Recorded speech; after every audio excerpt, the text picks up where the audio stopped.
Good morning, everyone. My name is Carrie Hearn. I'm with the Virginia Department of Energy, and we are very pleased to be hosting this request for proposals solicitation pre-proposal conference for the low and moderate income residential solar financing program in Wise County, Virginia. And we are seeking solar installation and financing partners. We have posted this RFP on the Virginia procurement platform called EVA with an issue date of June 21st, 2022, RFP number 22DE01. And Austin, you can go to the next slide, please. So a few logistics in the webinar. This webinar is being recorded. It will be available to the public. Questions submitted during the webinar will be made available in Addendum 1 and posted on EVA on July 15th, 2022. And as you have questions during the webinar, please use the WebEx Q&A field, and we will address the answers either verbally or in writing or in the addendum as we post it by July 15th, 2022. Next slide, please.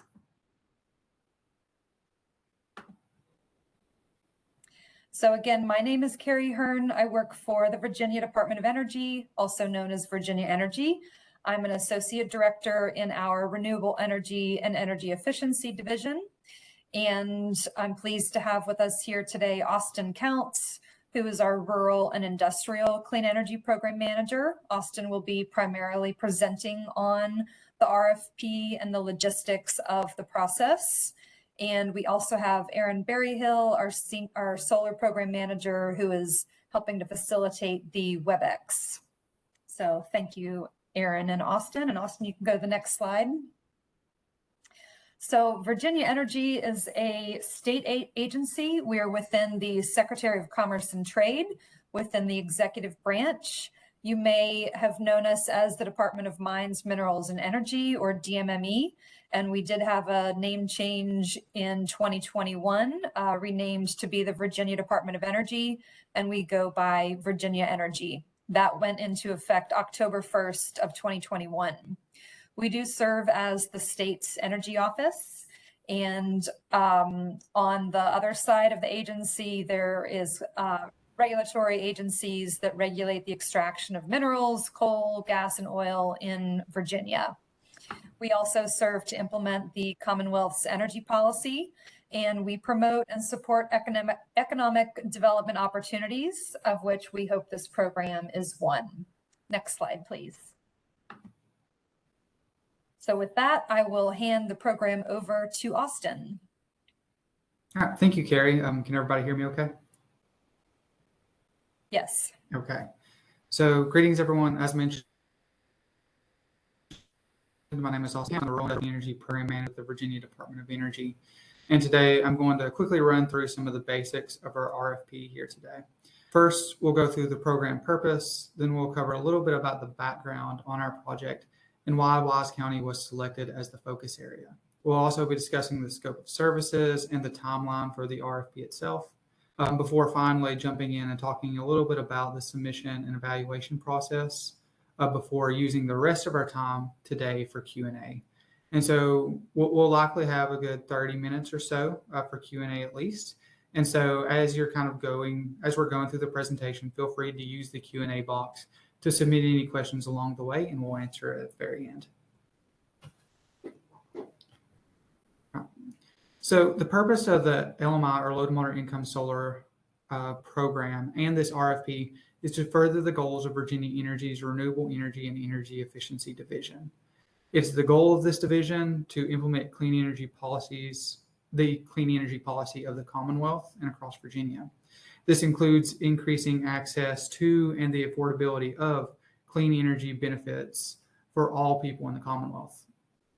This pilot program's goal is essentially to advance these policy objectives by demonstrating how clean energy financing systems can reduce homeowner energy burden, lower energy bills, and advance clean energy deployment specifically in low to moderate income communities.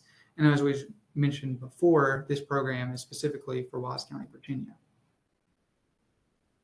Beyond these large overarching goals of increasing clean energy accessibility, this low to moderate income solar program has several additional purposes kind of to help meet that goal as steps along the way.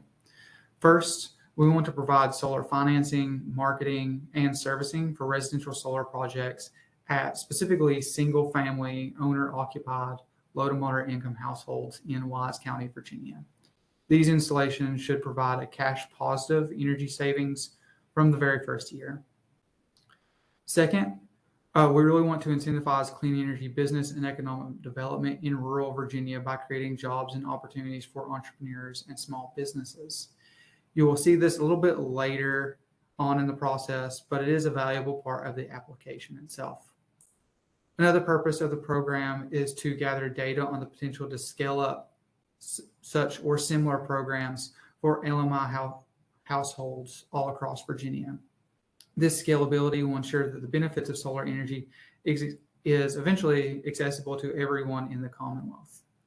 And then finally, with this program, we want to inform the Clean Energy Advisory Board and the affiliated Low to Moderate Income Solar Loan and Rebate Fund on its processes for the future. This program was created in close collaboration with the Clean Energy Advisory Board for this very purpose. And you can see the state policy on screen that can give you a little bit more information about that program later on. And so I wanted to jump right into a little bit of the background of the project and specifically why we chose Wise County, Virginia as the location for this initial program. But first, I want to take just a moment to define low to moderate income. I'm sure many of you already know this, but in Virginia, low to moderate income, or LMI, is defined as any household with an income at or below 80% of the state or area median income, whichever is higher. And so this means that according to the 2022 Census Bureau data, the LMI threshold for our state median household income is about $61,000 per household. And so this is taking into account the 80% of the state median income. While in Wise County specifically, that threshold is around $33,000 to be considered a LMI household. And so you can see the state median household income is well above what we see at the Wise County level. Furthermore, using data from the National Energy Lab's replica data set and the Solar for All tool, we can see the importance of scaling up low to moderate income solar financing in Wise County specifically and across the entire Commonwealth. And so in Wise County alone, there's an estimated 3,000 LMI homeowner occupied households that are suitable for solar production. And then whenever we look statewide across Virginia, this number is estimated to be just under 500,000 homes. This all adds up to about 3,000 megawatts of solar potential in Virginia through just low to moderate income solar housing.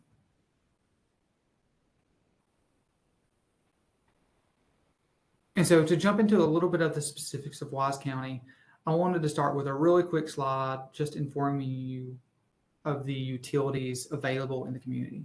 And so in Wise, that the county that you can see circled on screen, you see that residents or energy users are mostly divided up into two different utilities, split between Appalachian Power and Kentucky Utilities, or also called Old Dominion Power in Virginia.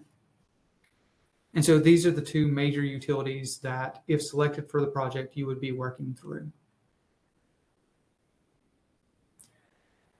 Another important thing to notice about the RFP is the weatherization requirements for participating households. This will be an important part of identifying households moving forwards.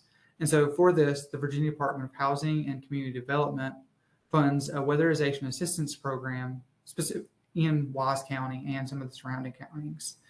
This is primarily through Appalachian Community Action and Development Agency.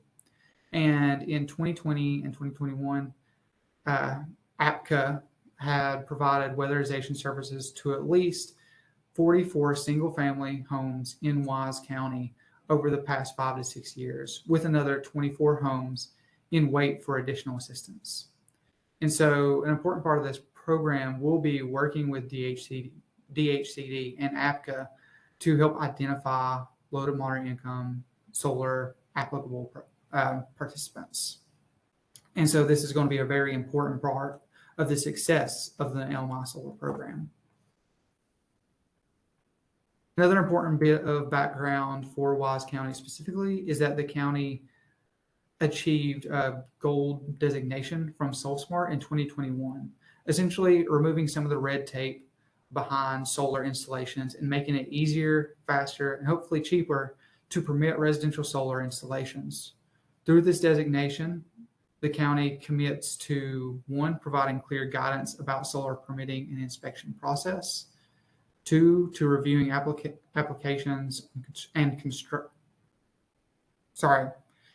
reviewing application and construction documents within 3 days of submission, 3, to requiring no more than 2 inspections for a rooftop solar array, making sure that process is quick and to the point, 4, completing solar PV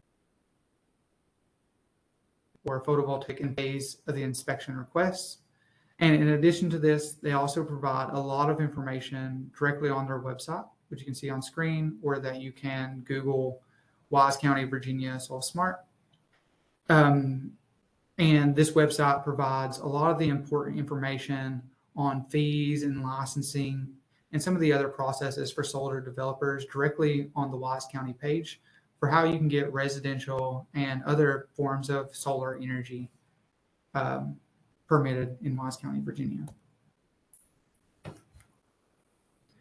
And so moving on a little bit more directly to the RFP itself, we want to talk a little bit about the terms of service.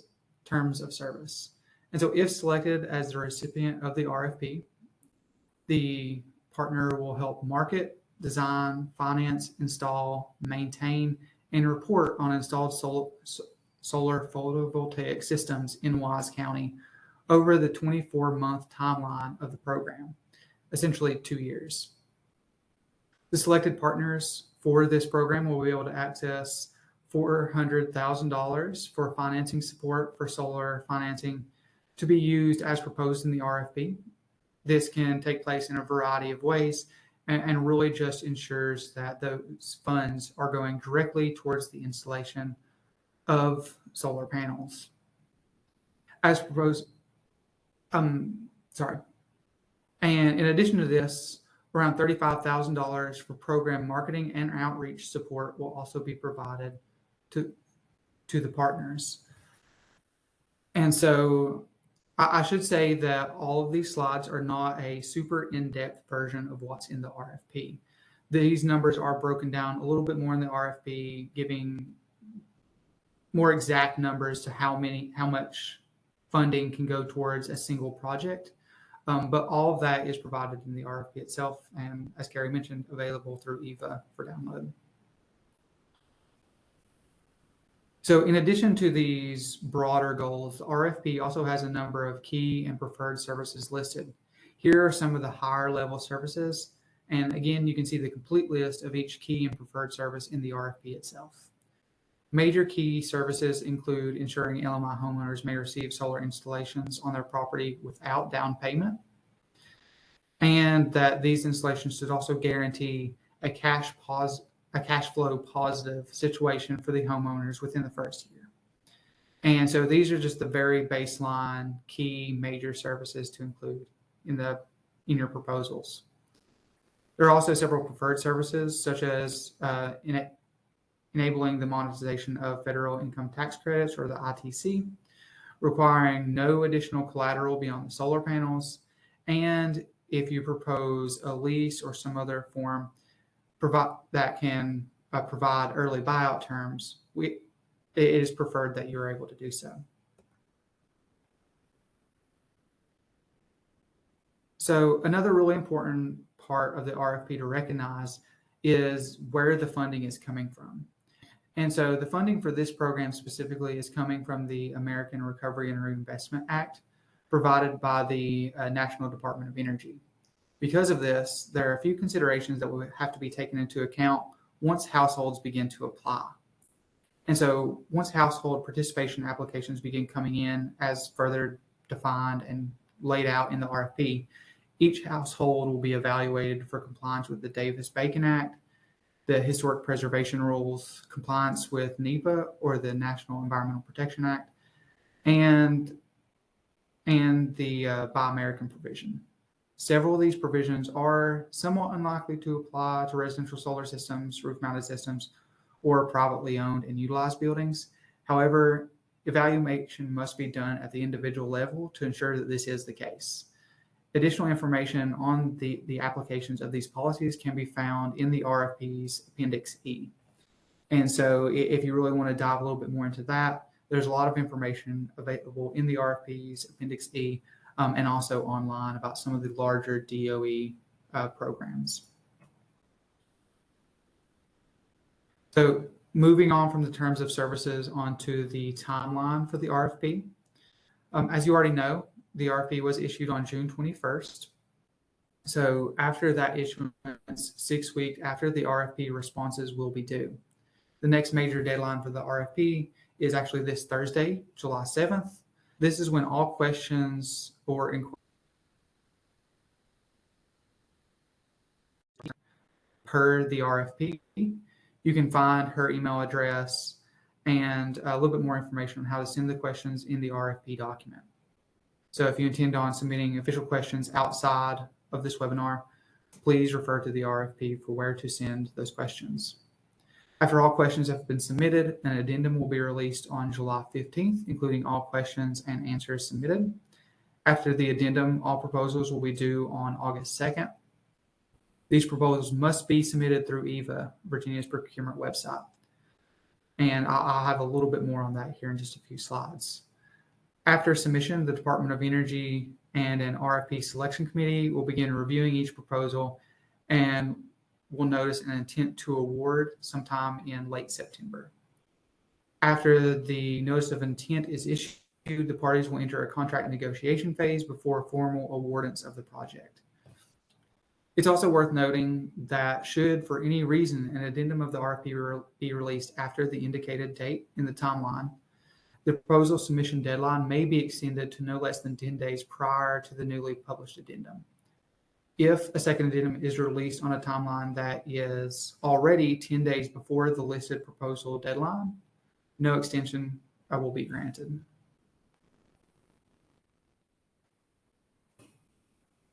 So now that we have the timeline laid out and out of the way, I wanted to go over really quick proposal process. And so for your proposal, you can download the proposal application form, which is a separate Word document form from the RFP, as well as the RFP on EVA. And a link to both of those documents and the EVA page is on screen through the tiny URL. Each proposal must include a minimum of a cover page, narrative, no 20 pages. The proposal narrative page limit will not include any appendices, including the proposal of materials or any financing data or information sheets. And so all of those are separate from the 20-page limit.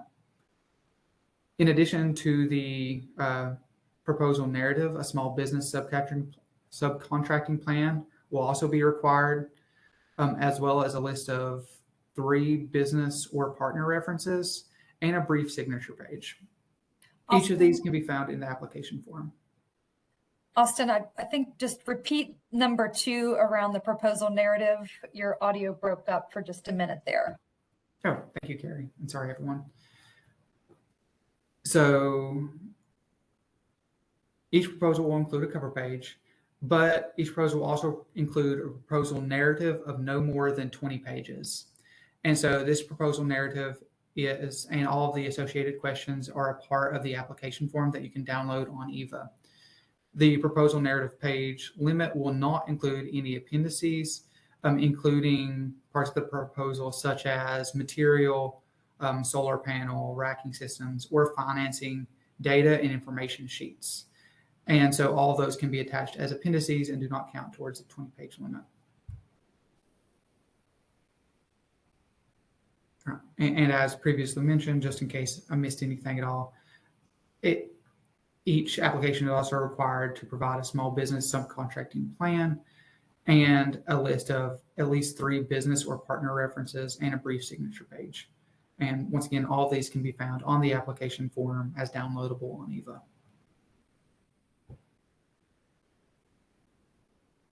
Just wanted to include this small extra slide for the small business subcontracting plan to stress that all offers are required to fill out the plan as provided in the application form, whether you plan to use a qualifying subcontractor or not. If you are certified by the Virginia Department of Small Business and Supplier Diversity as a micro or small business, complete Section A of the form. This includes certified women-owned or minority-owned businesses when they have also received the small business certification. If you are not a certified small or micro business, you will complete the second section of this form. And if you are not a certified small business, nor do you plan on subcontracting with a small business, please indicate as such and submit in the Section B of the form as well. And so again, for submission, all offers must submit their response to the RFP through EVA. So offers must also be registered as a vendor on the EVA platform. If you intend to respond to the RFP, make sure to register for EVA as soon as possible to ensure a smooth process for your proposal. You can see the process for registering on the EVA website as linked in the RFP. More information is also provided in the RFP Appendix F, laying out a little bit more of the importance and the process for registering through EVA, Virginia's procurement platform. Failure to submit your response through EVA on time or failure to register on EVA will result in your proposal being rejected. So I can't stress this enough that it is very important that you get registered through EVA as soon as possible and that you familiarize yourself with the program well ahead of the application due date. So finally, I wanted to jump into the evaluation process for just another moment. As shown in the RFP, proposal evaluation and scoring will take into account these 5 major topics. And as most of the other things in the RFP, you can see more details on this evaluation score metrics in the RFP itself. So make sure to review thoroughly. For the RFP, out of 100 total points for each application, 30 are for each proposal, 30 points will be awarded on the adequacy to demonstrate metrics reporting per the criteria listed in the scope of services. And so there are a variety of metrics that are required throughout the 2-year program so that we can essentially study the outcomes of this program along the way, identify barriers in Wise County. And so your ability to actually demonstrate and share these metrics throughout the process is vitally important to the overall success of the program. An additional 20 points will be awarded for program design alignment with the Commonwealth's energy, equity, and environmental justice goals. 20 points will be awarded for budget maximization, so how you plan on using the $400,000 and the marketing support, and how well that aligns to the programmatic goals. And then another 20 points will be awarded to the overall value of the proposition provided to LMI households. So how much of the funding is actually going towards making solar installations viable for single-family owner-occupied LMI homes. And then the final 10 points will be awarded to promising approaches demonstrated for essentially being able to include marketing and communication strategies. So as a vital part of some of the questions, we really want to look into what is your proposal for not only this financing aspect of the program, but also how are we reaching LMI households in Wise County, Virginia? What's the marketing strategies? What's the communication strategies, both with community partners and between the partner and Virginia Energy? And so that rounds out the total of 100 points for the review. For this evaluation, we have put together an evaluation committee that will be the deciding entity on issuing an intent to award. And so this committee will have the option of inviting selected offers as a separate interview with the committee for further clarification of the proposal prior to making a decision on the intent to award. This committee is comprised of the Virginia Department of Energy, the Virginia Clean Energy Advisory Board, People Incorporated, Solar United Neighbors of Virginia, and the Solar Energy Industries Association. So a big thank you to our evaluation committee members that may be joining us here today. And with that, I would also like to give a special thanks to the Virginia Department of, the Clean Energy States Alliance, to the Clean Energy States Alliance, and the Virginia Office of the Attorney General. This RFP would not be possible without their assistance throughout the past year. And with that, this is just some of the important information of the RFP.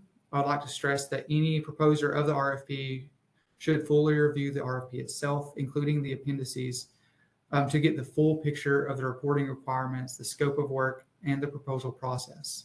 Again, during this webinar, we really hit just some of the high-level parts of the RFP. And so any further details can be found in the RFP itself or submitted through questions to Carrie Hearn. And with that, I would like to move us on to the Q&A portion of the conference here today. Please submit all questions in the Q&A box accessible at the bottom right of your screen. All questions and the provided answers will be recorded and included in the scheduled addendum release. So with that being said, I'm going to keep my slides up and we can cycle through them as needed for Q&A. But I'll pass it over to Carrie to see if we have any questions currently in the chat. Okay, thank you very much, Austin. I will be facilitating the question and answer. So individuals can submit your question if you go to the bottom right of the screen and you click Q&A. It should open up the question and answer window. You can type your question in and hit send, and we will review the questions. These will all be incorporated into the addendum and added to the list of answers that we will publish at the next phase. So one question is, it sounds like homeownership is a prerequisite. Does this have to be for owner-occupied households? And I will go ahead and answer that. That's an easy question. Yes, this is for single-family owner-occupied households. So homeownership is a prerequisite of the program. And Austin, if you'd like to add anything else to that? Nope, I think that is accurate. I think that, once again, kind of as laid out in the RFP, single-family owner-occupied households are the primary target and the only ones that will be applicable to have this, to receive financial support. And that comes with a variety of reasons. And having the owner-occupied status of the home really allows us to look at several of the ARA funding stipulations, making sure that that funding through the American Recovery and Reinvestment Act can actually reach the homeowners themselves. And so I would just agree with Carrie that yes, that is a requirement for participation in the program. And I will also add that that is consistent with the low to moderate income solar loan and rebate fund that the Clean Energy Advisory Board has also been working specifically to structure, of which this is a case study pilot program. So consistency is key. Okay, another question. Will the City of Norton be included or excluded from this program as it relates to eligibility within Wise County, Virginia? Yeah, so as the City of Norton is a separate city from the county, the city is very likely to be ineligible. However, I will say that we can certainly follow up in Q&A and provide a concrete response to that through the addendum. But currently, it is not expected. to qualify as a section of Wise County, even though it is a city within the county limits. Or I guess I should say surrounded by the county. Okay, and there's a question regarding the definition or criteria for low to moderate income households for the purpose of the program. Do you want to go back to that slide, Austin, and review the specific criteria for Wise County? So the area median income is for Wise County $33,028. So that's the household income threshold. And the state median income is 61,000. So which one applies to the qualifications? So per the RFP, and I want to pull this up in the RFP itself just to make sure. Give me just one moment.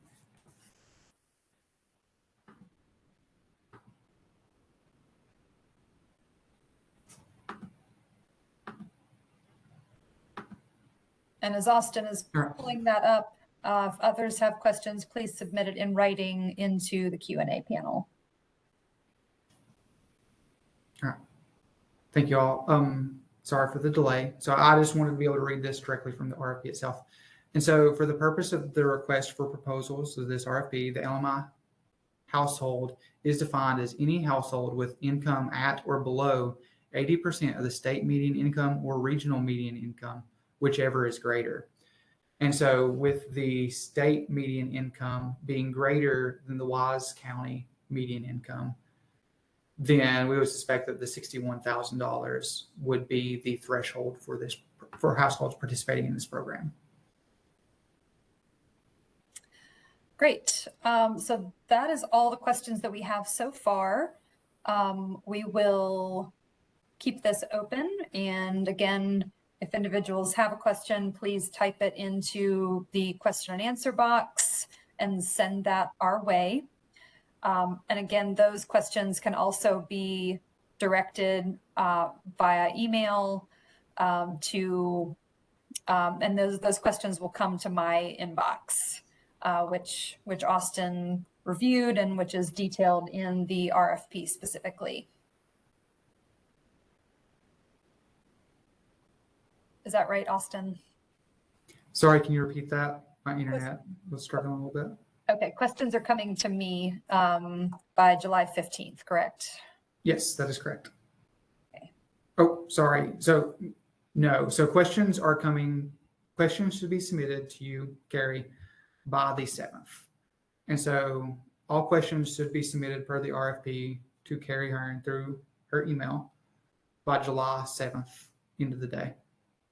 Okay, so this Thursday, July 7th. And I can go to that slide as well.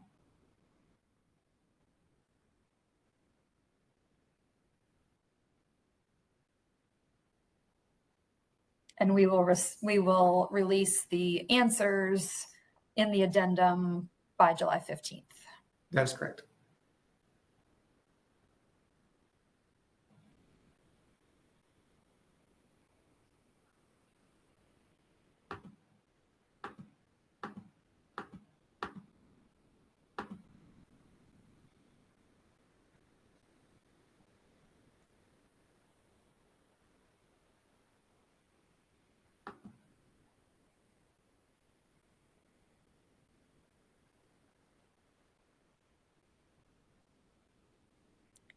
I do not see any additional questions coming in.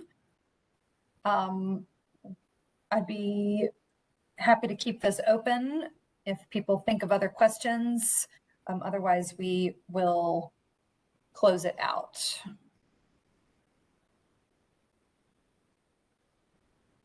So we can leave it open maybe for another 4 or 5 minutes.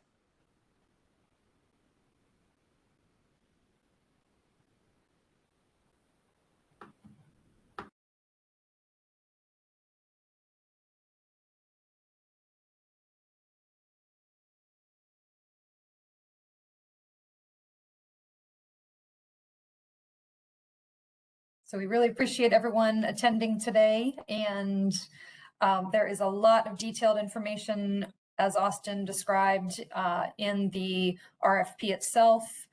Other questions can be submitted to my email address. It's carrie.hearn@energy.virginia.gov. That is CARRIE.HEARNE at energy, spelled out, ENERGY.Virginia, spelled out, .gov.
Okay, I don't see any other questions. So thank you everyone for attending today. Thank you, Austin, for reviewing the program details in the slides and verbalizing summaries of those sections of the RFP.